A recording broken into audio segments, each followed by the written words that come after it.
안녕하세요. 머니다람쥐입니다. 오늘은 제가 3달 동안 약 40분 정도 가계부를 코칭하면서 느꼈던 생활비에서 절대 없애야 할 5가지 항목을 준비해봤습니다. 여러분들의 24년 가계부에 혹시 이 5가지가 있었다면 이게 정말 필요한 지출이었는지 꼭 한번 돌아보셨으면 좋겠습니다. 왜냐하면 우리는 이제 25년이라는 새해가 다가오니까 지금 무엇이든 계획할 수 있고 목표할 수 있잖아요.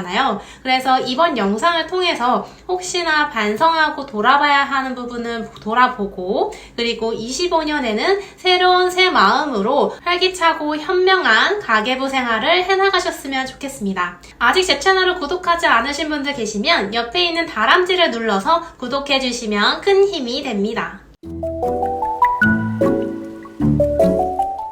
첫 번째로 생활비에서 없애야 할 항목은 택시비입니다. 택시비는 제가 지난 영상에서도 택시비를 어떻게 하면 아낄 수 있는지, 기본료를 어떻게 면제받을 수 있는지 이런 혜택 있는 어플을 소개해드렸는데요. 사실 제가 저 영상을 만들었던 이유도 가계부 챌린지 받으시는 분 중에 주 5일 출근하면서 주 4일을 택시 탄 분이 계셨거든요. 여러분들이 생각했을 때 잘한 지출일까요? 내가 잠을 더 자고 싶어서 어쩔 수 없이 나가는 택시비인 거지, 사실 그 버릇을 고치면 나가지 않아도 되는 비용인 거잖아요. 내가 제때 일어나서 버스만 타면 그냥 하루에 1,500원, 2,000원이면 갈 수 있는 비용을 택시비를 타가지고 5,000원, 7,000원을 지출한단 말이에요. 그러면 그 비용만큼이 나중에는 내가 저축할 여력을 잃어버리는 것과 같습니다. 그리고 또 다른 다람쥐님 같은 경우에는 이제 한 달에 한 번씩 꼭꼭 택시를 타는 분이 계셨어요. 그분은 친구들과의 약속이 있었을 때 막차를 일부러 놓치고 택시 타는 걸 좀 그냥 편하게 생각하고 계시더라고요. 제 기준에서 말씀을 드리자면, 제가 만약에 막차를 일부러 놓치고 친구들과 논다면 저는 다음날 첫 차를 타고 갈 것 같아요.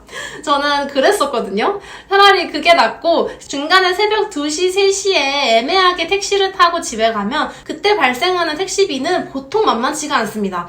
한 2만원에서 3만원까지 든단 말이에요. 그 비용 한 달에 한 번씩 나가는 거 너무 아깝지 않나요? 단, 아주 만약에 내가 한 달에 한 번 택시를 자유롭게 타고 싶어서 평소에 먹는 걸 좀 덜 먹고 옷을 좀 덜 사고 양심적으로 아끼려고 노력한 대가로 택시를 탄다, 저는 그러면 타시라고 말씀을 드릴 것 같아요. 여러분들이 가계부를 쓰다 보면 내가 항목에 맞게 예산도 잡고, 또 이런 지출은 나중에 돌아봤을 때 이 항목에 넣어야 되지 않을까 하고 나중에 그 항목을 집어넣는 경우가 있는데, 택시비 같은 경우에는 보통은 계획을 하기보다는 충동적으로 하는 비용이 많기 때문에 대부분 그냥 아무 생각 없이 교통비로 넣는 분들이 많이 계세요. 하지만 제 생각은 조금 다릅니다. 제가 생각했을 때 택시비는 바로 용돈이에요. 제가 24년 가계부를 돌아보니까 제가 택시비를 탔던 게 총 3번이 있었더라고요. 그 중에 한 번은 강아지가 조금 위독한 수술을 한다 그래서 택시를 타고 빨리 본가로 갔던 게 한 번 있었고요. 그리고 또 한 번은 제가 몸이 안 좋아서 병원까지 가야 되는데 걸어갈 힘이 없어서 택시를 탄 적이 있었습니다. 이런 식으로 여러분만의 가계부 기준을 세우고 불필요한 지출을 줄여나가는 게 제가 권장하는 25년 가계부의 핵심이라고 볼 수 있습니다. 두 번째로 없애야 하는 항목은 할부 또는 리볼빙입니다. 내가 만약에 수중에 50만원이 있는데 갑자기 너무 매력적인 자기계발 멤버십이 나타난 거예요. 와, 나 진짜 이거 새해의 목표였는데 100만원짜리 멤버십이라서 지금 50만원이 부족하네? 아, 마침 삼성카드에서 무이자 할부 3개월을 해준대. 아무 생각 없이 그냥 할부를 막 해버립니다. 그리고 이게 약간 버릇이 돼서 내가 나중에 계속해서 뭔가 구매하려고 할 때마다 당장 내 자유입출금 통장에 돈이 그만큼이 없는데 자꾸 미래의 수입을 끌어다가 쓰는 경우가 생겨요. 그때그때 내 순간의 선택이 결국 나의 성향이 되는 건데, 내가 할부를 쓰는 게 쉬워지는 성향이 되는 거죠. 정말 그러지 않으셨으면 좋겠습니다. 여러분, 곧 결제일이 다가오는데 돈이 없다면 다음 달로 미루세요.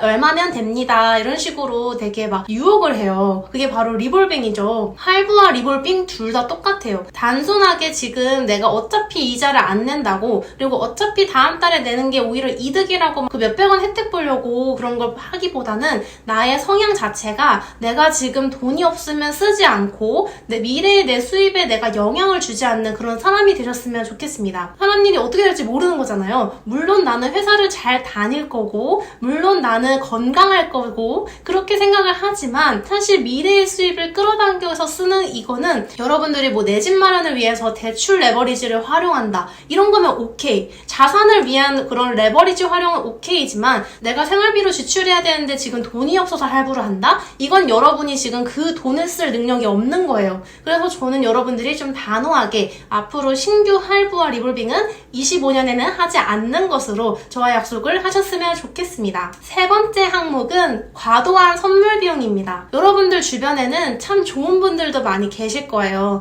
항상 나에게 되게 도움을 주는 팀원 동료들 그리고 친구들 그런 사람들에게 선물로 되게 마음을 표현하는 분들이 되게 생각보다 많이 계시더라고요. 하지만 여러분 선물 비용은 내가 여유 있을 때 하는 거지 내가 월급이 200만 원인데 20만 원, 내 수입의 10% 이상을 막 주변 사람들에게 선물을 하고 있다? 그럼 저는 반대입니다. 차라리 그 돈으로 여러분들이 예적금을 하나 더 가입하셨으면 좋겠어요. 여러분들 선물이라는 게 사실 본질이 뭐예요? 우리가 고마워서, 미안해서, 감사해서 이런 마음의 표현인 거잖아요. 마음의 가치가 가격으로 사실 완벽하게 표현이 될까요? 사실 그 물질적인 것만 원하는 친구가 있다면 저는 정말 찐친은 아니라고 생각해요. 물론 내가 여행 가서 돌아오는 길에 면세점에서 친구 선물 하나 하고 이런 것들은 저는 오케이예요. 근데 이제 매달 틈틈이 친구들에게 마음의 선물을 하고 싶어하는 분들이 계셔서 저는 여러분들이 그 돈으로 차라리 나중에 내가 결혼할 때 쓸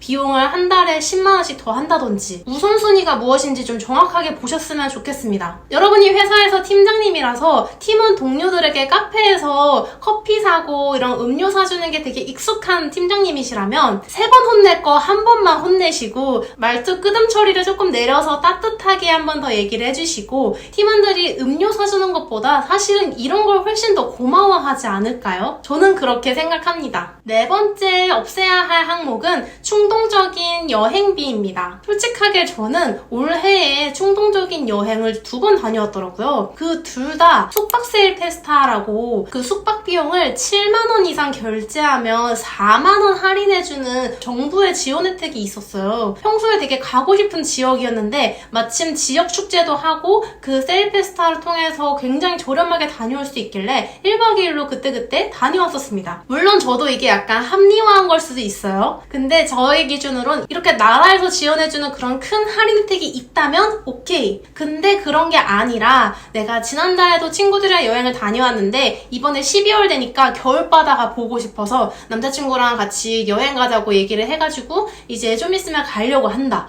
저는 이제 24년까지는 그렇게 하시고 25년부터는 그런 충동적인 여행은 잡지 않으셨으면 좋겠습니다. 내가 정말 여행을 좋아하는 사람이면 미리미리 내 예비비 통장, 목적 통장에다가 분기마다 한 번씩 여행 가는 그 비용을 잡아놓으세요. 그러면 계획적인 비용이 되기 때문에 오히려 그 여행을 기다리느라고 평소에 일도 더 열심히 하고 스트레스도 그 날을 바라보면서 참고 이런 식으로 나의 생산성에 도움을 줄 수 있는데 너무 충동적으로 여행을 계속 가게 되면 사실 막 감성 숙소, 뭐 호텔 이런 것들 이미 다 정상가인데 내가 막 늦어가지고 어쩔 수 없이 그 정상가를 다 낸다? 생돈 다 나간다? 그럼 저는 이건 정말 반대입니다. 여러분들 스스로가 24년에 그런 지출이 있었다면 돌아보셨으면 좋겠어요. 마지막으로 없애셔야 하는 비용은 그냥 무조건 절대 없애야 하는 항목인데요. 바로 내가 어디에 썼는지 모르는 비용입니다. 가계부를 나중에 몰아서 쓸 때 보면 아 이게 가맹점명은 나와 있긴 한데 이게 어딘지를 모르겠어. 오히려 KG 이니시스라든지 네이버페이 이렇게 적혀 있으면 들어가서 결제 내역을 보면 되거든요.